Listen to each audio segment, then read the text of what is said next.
Isang mapagpalang araw sa inyong lahat, Luzon, Visayas at Mindanao. Saan man kayo sulok ng mundo ay mag-ingat kayo palagi mga kabayan. Dito tayo sa Manila Baywalk, Dolomite Beach upang mag-update. Dito tayo sa phase 2 mga kabayan. Kung nakikita nyo talagang grabe yung basura ngayon.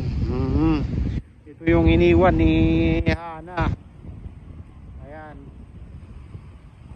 Makikita nyo talagang talagang napakaraming iniwan na basura. Ito. Ayan. Dito tayo sa phase 2 hanggang phase 3. Ayan, itong phase 3 mga kabayan yan. Hanggang dyan ay po basura kung makikita nyo. Dami.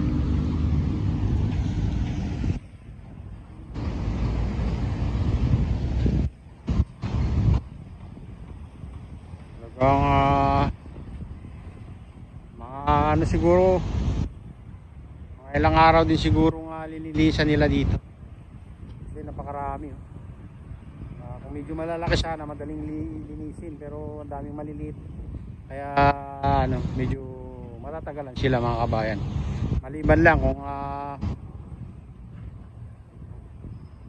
maraming volunteers tutulong dito.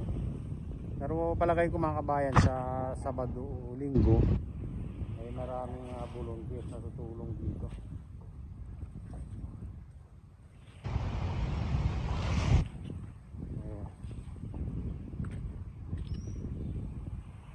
Ngayon, unti-unti naman na babalik yung ganda nitong Manila Baywalk, Dolomite Beach, kasi naman hindi naman nila papabayaan to na manatiling ganito na lang, maraming basura mga kabayan. Kasi araw-araw naman din sila naglilinis. Gumanda nga kung makita nyo. Siguro kung papayagan lang ang maliligo dito, napakaraming maliligo dahil malinis na yung tubig, malinaw na mga kabayan. Nagiging nagiging blue na nga yung tubig. Dumadami lang kasi ng basura pag ganito ng may bagyo. Talagang hindi may iwasan yan. Pero pag walang basura mga kabayan, tignan nyo, napakaganda.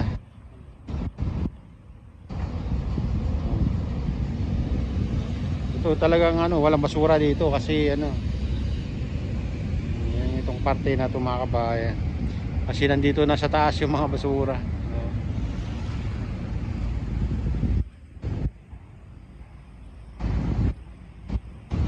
Pag wala nang bagyo, sigurado balik sa dating ganda nito mga kabayan.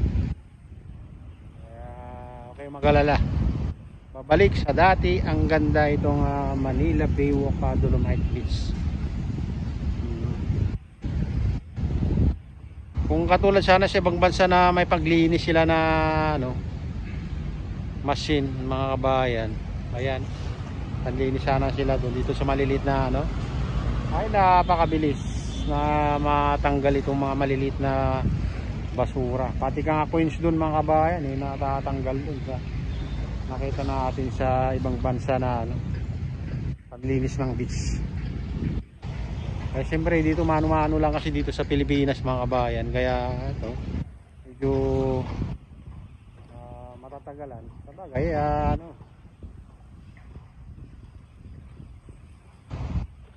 makikinabang naman dyan yung mga nagtatrabaho dito mga kabayan.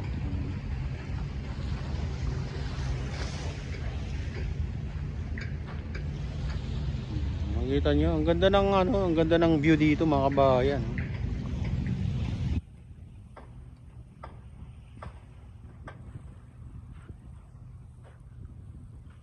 Kahit na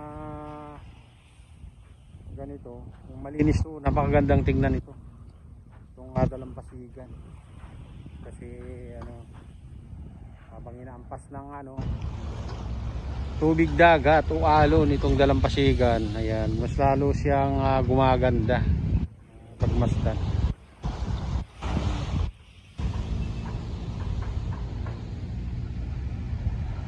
Saka pag umaga mga kabayan, masarap pag dito magliwaliw dito kasi presko yung malalanghap ng hangin galing sa dagat.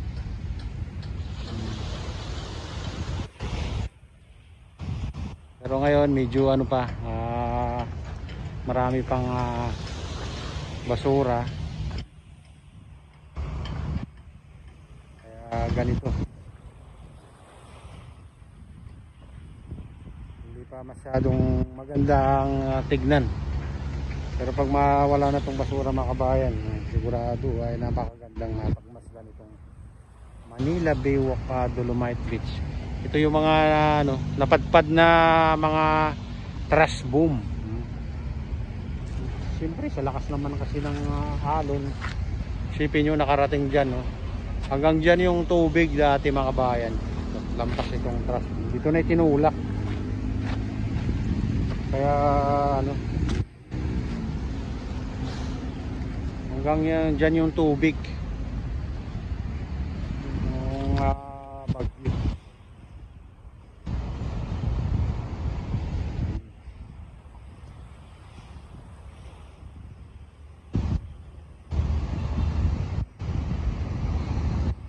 Pero tignan nyo naman dito yung dalampasigan, napakaganda talaga mga kabayan. Ganito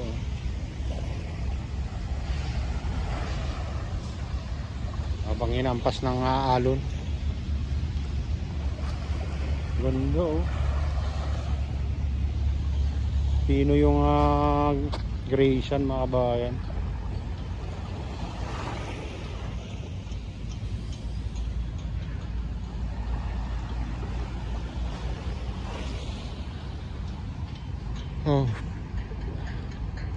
Ito yung yung naipon nila nung nakaraan mga kabayan, hindi pa natatapon lahat. Kaya dito na iniipon kasi dyan yung gate na dyan yung pumapasok o pinapasukan ng truck na para maghakot itong mga basura. Ang dami mga kabayan. Itong mahirap kasi maliliit yung mga kawayan ay madali ng tatanggalin. Madaling tanggalin yung mga kawayan, mga malalaki kasi itong maliliit. Itong magpapatagal sa kanila mga kabayan na maglinis. Kaya madaming mga baso na plastic. Siyempre malayong pinanggagalingan yan mga yan. Saan saan na natapon. Talagang buhay. Hanggat may pasaway ay hindi maubos tong mga basura. Ayan mga bayan, ito na yung latest update dito sa Manila Baywalk, Dolomite Beach Phase 2. At shoutout nga pala sa lahat ng OFW, mga immigrants sa ibang bansa. Shoutout sa inyong lahat. Shoutout din sa lahat ng vloggers. Shoutout din sa lahat ng sumusuporta sa aking YouTube channel. Ayan, shoutout din kay Kaday Official. Ayan, kay Maman, kay Idol Pablito, kay Mr. Guapito, kay Idol Alfred, ayan, kay Kuya Nick, kay Kuya Romy, ayan, kay Arman, ayan, kay Kuya Iyo, kay Atelin, kay Kuya Rick, sa aking misis, may galaw, shoutout sa inyong lahat. Ayan, kay Mama Bebelin Urbano, ayan, may galaw, shoutout sa inyo at sa lahat ng kasamaan mo dyan. Ayan, kay Sir Balayala, kay Maki TV, kay Camilo, kay Pinoy Vlogger, ayan, kay Fans TV, kay Daddy D. Ayan, may galaw, shoutout sa inyong lahat at pagpalain ka ng Diyos. Ingat kayo palagi. God bless all.